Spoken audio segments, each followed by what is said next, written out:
Many people make some of their most expensive financial mistakes in their 50s, and they don't realize it until it's too late to fix. Now, I've seen this play out over and over again. People who are in their 50s, who aren't reckless by any means, who are doing great, they have beautiful families, their income is growing, their accounts have never been bigger, and yet they get lost and they end up making mistakes that they can't undo. My name is Tom Stadum. I'm a third generation financial advisor and founder of Fjell Capital. And today I want to show you the mistake people don't realize they're making and how to know if you're in it right now. Now, the mistake isn't bad investing, it's not spending too much, it's misunderstanding what phase of your financial life you're actually in. To understand your 50s, we first need to go to the beginning of when your financial life actually started. Now, for most of you, that would be around age 21 or 22, the minute that you got your first real job. Now, I remember my first paycheck when I started working with my dad. I don't exactly know how much it was. All I remember, and I remember this pretty vividly, it was a lot less than I thought it was going to be. So we all start someplace. And if your financial life started after college and you statistically will die someplace in your mid 80s, that means by the time that you cross into your 50s, far past your actual midlife, that is when your financial life itself reaches its midlife. But there's a giant issue at hand. Your financial midlife and your retirement date are far closer than you probably want to admit. So your earning years are slowly winding down, but your assets still have decades left of work to do for you. Your career is entering its final chapter, but your financial life is just reaching its halftime. This is usually the time when people realize that they need to pull it together. They look at their aging parents, they look at their kids who are getting closer to independence, and then they look squarely at themselves in the mirror and they realize how fast the last 10 years went. Their financial life doesn't necessarily feel different, but time does. Think of this as two halves of a book, the first half and the second half. For the first half of your financial life, the rules are fairly simple. You get a job, you build up an emergency savings account of some sort, you invest to get the match as you switch jobs, you buy a house, you maybe get married, have a few kids, maybe you start a business along the way. Either way, the path out of college is relatively straightforward, with the end destination being the elusive American dream. You work, you save, you invest, you try to bring value. And in a nutshell, that is the first half. The money is actually easy. What's hard is life itself. It's building a life with your family, it's raising kids, there's recessions along the way, there's bad bosses, great bosses, your friends, there's change, there's moving. All of that stuff is what makes this season of life difficult. But somewhere in your 50s, you hit a ceiling on what I call the peak of the complexity curve. And this ends up being the last chapter of the first half of your financial life. So on one hand, your financial life has never been better. Your account balances are growing, you're making more money than you ever have, you probably have some paid off cars at this point in time, and your mortgage balance is low. But on the other hand, you could have 3 teenage daughters who each have a credit card that you so lovingly pay off every month. One is in college and the 2 others are en route. You've saved up for part of their educations, but you don't quite know if you're going to get enough socked away before they go. You need to buy cars for them, you want to take trips with them. You're making more money than you ever have, but on the other hand, you are spending more than you ever have. But you love it. You know that this season, with your daughters in this example, won't last forever. Now, to further complicate matters, your parents just moved across town into an independent living facility. It was a pain to get them there for both you and for them, but everyone knows that it's the best situation to be in.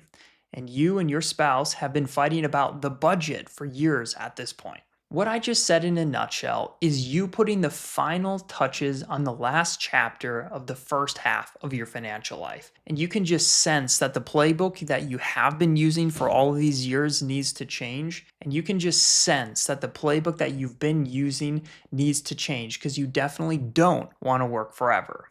So then the question becomes, well, what does the first chapter of the second half need to look like?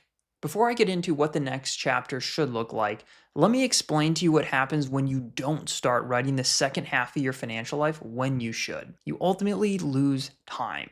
See, at some point, you'll start writing and living the second half of your financial life whether you want to or not. One of the hallmarks for the vast majority of retirees is living on a fixed income, with the retirement spending coming from Social Security and assets producing income. Now, I want to highlight a portion of the complexity curve I just showed you. It is the net worth component of your financial life. you'll see over time it gets bigger and grows faster. The passage of time is a key ingredient to making money. Mistakes in your 30s, they become correctable. Mistakes in your 50s, they become extremely expensive. Financial mistakes in your 60s and 70s, those can become permanent. So when you squander your time in your 50s, you lose it. You lose the ability to avoid mistakes that ending up costing your future self significantly. You lose out on tax planning opportunities, you extend bad spending habits, or you can just simply invest wrong and miss out on huge market opportunities. Time is money.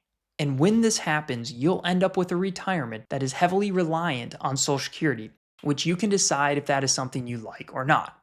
So here's why the halftime matters. It is a time to pause. It is a time to acknowledge that one half of the game is over.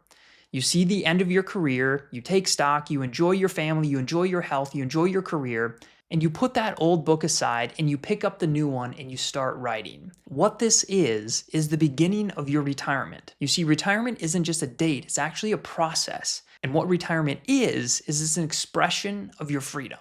When you start this new chapter, you take what was great about the first half and you keep doing those things. And you also take what wasn't working and you leave those things in the past. This is the time when I see a lot of people reaching out to me. They get referred in from a client or they read our newsletter.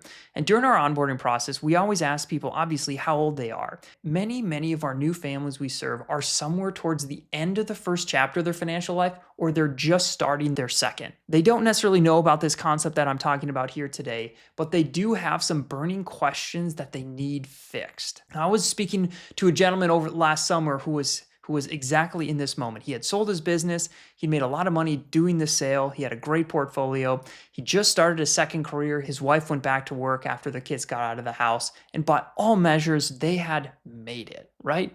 These are the conversations where you're like, why exactly are you reaching out to me right now? But what this gentleman was going through is he was hitting the wall of complexity. His traveling across the country, seeing his kids were getting older, and they were spending a lot of money every single month. And he was just at his wit's end. He needed a game plan. So where he was, without even really knowing it, is this gentleman was absolutely at halftime. And what he was wanting was a new playbook to win the second half of his life. So this begs the question, what should you do when this happens? When you hit the peak of complexity in your financial life and you begin to pen the start of the second? Don't waste time. I've talked with a lot of people over the past year who are sitting on large amounts of cash, afraid to invest, sitting in old expensive mutual funds where fees are eroding their wealth, or working with advisors who are simply just checked out. What ends up happening here is you lose time. And you lose time in some of the most consequential years of your financial life, those being your 50s. So if you take nothing from this video, take this. You're probably not behind, you're probably not late, and you certainly are not broken. You're likely just standing at halftime, in between the first half of your financial life and the second. The first half of your financial life did what it was supposed to do. It gave you momentum, it taught you lessons, and it rewarded you with where you are at today. But the second half isn't the same, nor should it look the same as your first half. What worked when time was on your side doesn't work when it isn't. So halftime is where you review the first half. You enjoy the high moments, you take stock of what you've learned, you feel the pains of the mistakes that you've made, and then you start drafting the second half.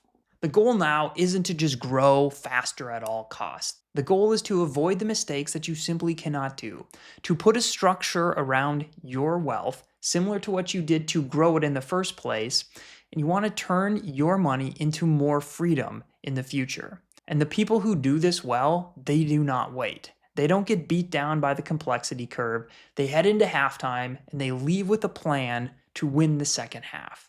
So to close this out, you're probably not behind. You're likely just at halftime. And what you do from here matters more than anything you've done in the past. That's all I have for this week. Thanks for your time. We'll see you on the next one.